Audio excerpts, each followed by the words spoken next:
In today's video, I'm going to teach you how to add the Help Scout widget beacon to a website. First, we need to create and configure the beacon you'll install. Inside your Help Scout account, head to Manage, then Beacons. You can create a new beacon or open one you already have. Take a moment to customize it so it matches your brand and the way you want customers to get help. Pick a color and button style that fits your site. Decide whether you want to offer a contact form, live chat, or both, and whether to show article suggestions from your docs. Those choices control what your visitors see when they open the widget, so set them the way you want before you install anything. When you're happy with the setup, go to the Installation tab. You'll see an embed code, which is a small JavaScript snippet. Copy that code exactly as it's shown. If someone else will be doing the install, you can also use the Send Instructions option on that screen to email the code and directions to them. Keep that snippet handy. We'll paste it into your site next.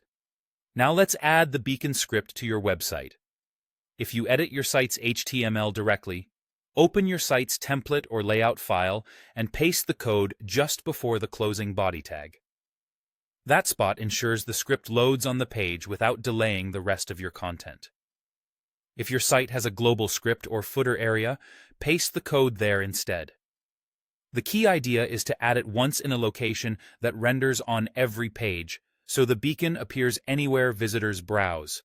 After saving your changes, publish or deploy your site as you normally would. A couple of quick tips as you wrap up. If your site uses caching or a content delivery network, you might need to clear cache to see the widget right away. If your site runs on a platform with separate header and footer includes, placing the code in a shared footer ensures consistent coverage. And if you don't see the beacon after installation, double-check that the snippet is complete and that it's not duplicated. That's it. You've created your beacon, copied the installation code, and embedded it so it loads across your site. Thanks for watching, and enjoy offering faster, smarter support right where your visitors need it.